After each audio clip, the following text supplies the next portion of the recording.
Family tree? More like family tea. I wanna fold clothes for you. I wanna make you feel good. Baby, I wanna do the right thing. Hey y'all, it's Producer and I'm coming at y'all with episode 9 of season 2 of Luke Cage. And oh my gosh, while most of this took place in like one building, we learned so much by them just being in one place. Oh my gosh, we learned so much. Let's unpack that.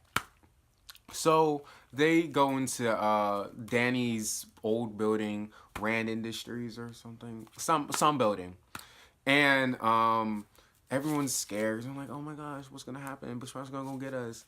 And so, of course, the Reverend calls for a prayer circle, which is really weird because I don't see Mariah praying at all since she's been such a sinful individual. Sinvidig. Never mind. No, let me stop. Anyway, so they try to see how that works. Then Bushmaster goes into Mother's Touch trying to see if he can get any remnants of Nightshade, and he's upset that he couldn't find it, and he assumes that Tilda took all of the remaining Nightshade. So he ups the bounty to $3 million to anyone that can bring Tilda and Mariah, but mainly Mariah, to him alive. That's super important because I think he wants to kill them. And then in the next scene, we go back to the building, and Tilda is healing. Healing the Reverend. I keep calling him Reverend because I forget his name. It's James Lucas, but I'm calling him Reverend. But he's healing James with her medicinal medicine. And he finds a little bit more about Nightshade and all this type of stuff. It was some language. I don't know what it was. And he knew what it meant. I wonder what that means. And then the main thing of this episode, we cut to Misty and Luke. Because Misty and Luke are talking to Mariah about trying to get her to spill information so Bushmaster can be locked up. And she's like, okay, I'll do it if you give me immunity. And they're thinking about, we don't want her immune. We want her to have time. And so it's wild. It is super salvaje in this place. And I don't really know what the best thing to do here is because she doesn't be locked up, but like, is it even gonna work anyway? And then so what's it called? Oh, Missy goes, I guess she somehow has a car, and she drives back to the precinct. And this is where we meet the chief again. Ridley's back, guys. And yes, of course, I'm going to be doing that. If you don't know who that is, well, you should play more video games, more Metroid, and more Smash Bros. Anyway, Ridley is back, and she's here to talk about, like, since Tommy is gone, she's in charge, temporarily, of course, and she wants to know everything she can know about Luke, Mariah, and Bushmaster, and all that type of stuff. And so we go back to the the building, and Luke is trying to open up this machine, but it's not working. And so he's like shaking it aggressively, and then his father's like, just because you have powers, we have to use them. And he like lightly touches it, which is like a metaphor for when you don't always need to use force. And then his cup comes down, which is weird because I could have sworn he asked for 2 Cokes, but like looks like coffee cups. But okay. And then they have a father-son connection, and it's really nice because, I didn't care for this father before, but he really started to become like a decent human being. And then so we come back to Ridley, and Ridley and Missy are talking about what they should do. And Ridley thinks the idea of giving her immunity is the best idea because he can probably catch her on something else. And Missy doesn't like that, but that's what it is. But what we don't know until, they leave is that Nandi was watching the entire time. And we're like, Nandi, why are you creeping? Well, we're going to find out later. So we go back to the building, and Tilda's talking to Luke. And basically, Tilda talks a lot about Nightshade. Well, not a lot. Actually, she says she knows very little about it. And she offers the little information that she knows because Luke feels that could help stop him, Bushmaster. And then in offers how much he knows about her mom because she wants to know the truth, which understandable. And then so we get back to the whole Nightshade deal with what's it called? With Bushmaster. Okay? Bushmaster is in Harlem's Paradise trying to grow this type of stuff. But Anansi doesn't like it because it's not authentic. You need the real Jamaican soil and the sunlight for it to work, and they don't have it. And he's like, well, I'm gonna do this anyway. He's like, no, you need the real stuff, nothing synthetic. And then when they're in this argument, they trying to figure this out. Suddenly, Nandi walks up, and she apparently is giving Bushmaster information about where Mariah is. And we're like, wow, Nandi, you so fake. Oh, Nandi, you so fake. Why are you such a snake? You a snake. You a snake. If I really worked on that, that could have been a bop. But oh well. But anyway, after that, like, we have a weird parent moment. We go back to the building, and what's it called?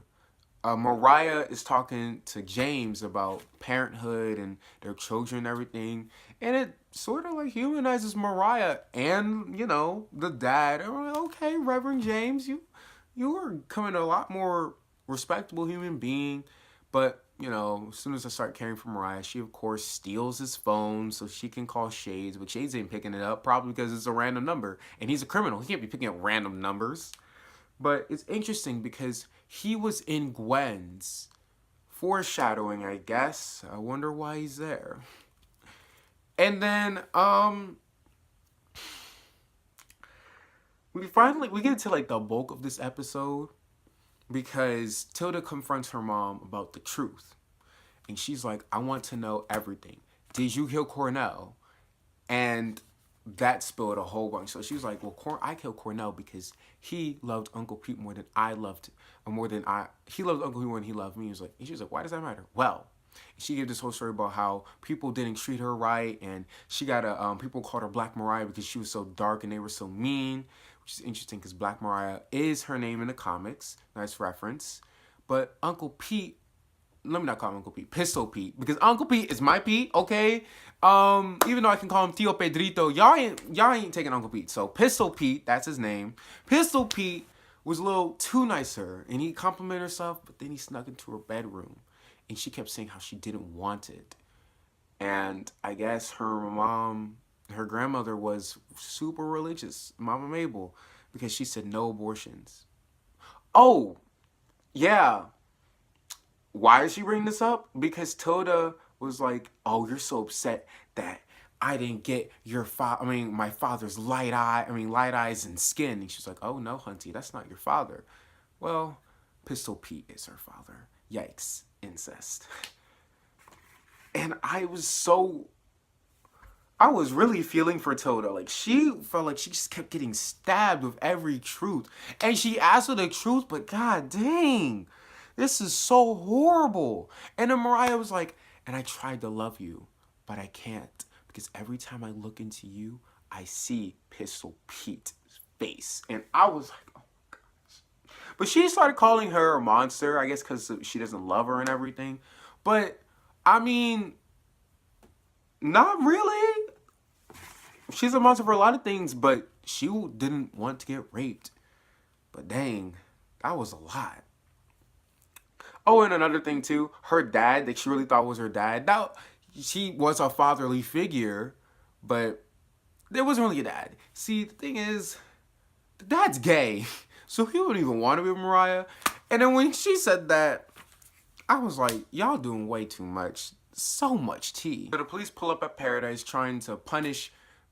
Okay, I tried it. Trying to arrest Bushmaster, but he's not even there. Neither of his goons. And so they're trying to figure out what's happening. And as soon as that happens, the goons pull up on Rand's place. I don't know why.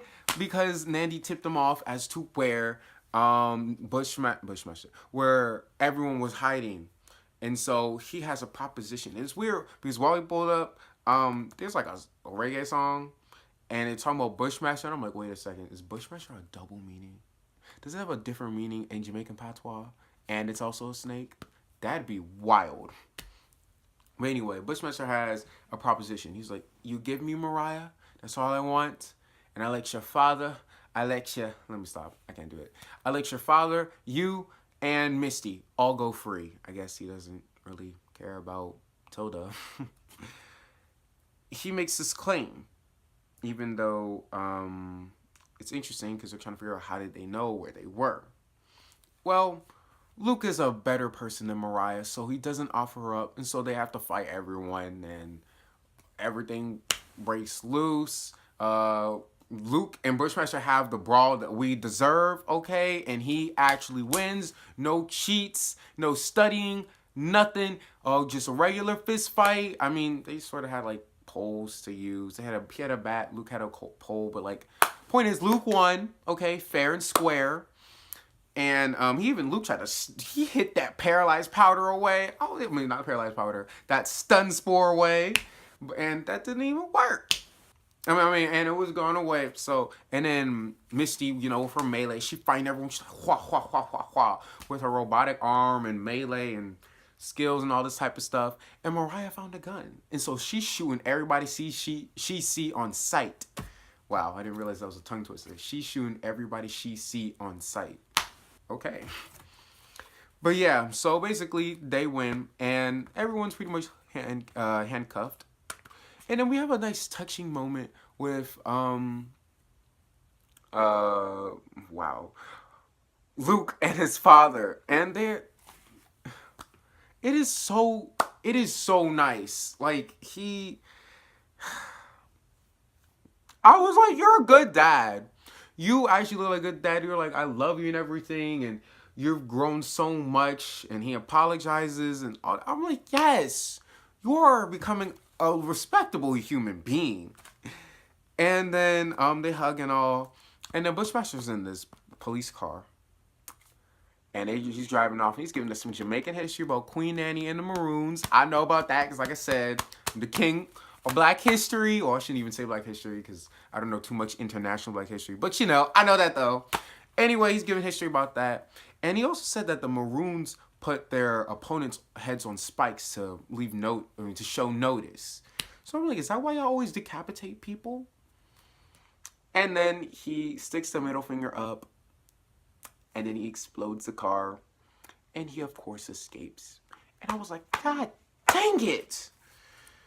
And so Tilda arrives back at her shop, and then she sees Sheldon. Promise I only know his name because sometimes I look at the captions. She's Sheldon, she gets scared. She's like, I don't want to help. I have nothing. She's like, well, you're going to think fast because if he dies, you die. And Tilda, she snaps. She's like, okay, we're going to need a place. We need someplace quiet. She was like, okay, girl, like, Tilda treason.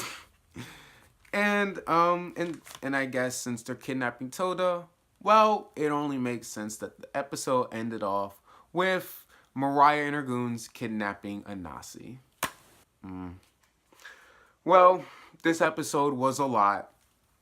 Okay, if they called that one episode The Basement. This one should have been called The Building, but no, they called it something else. Okay, I don't know.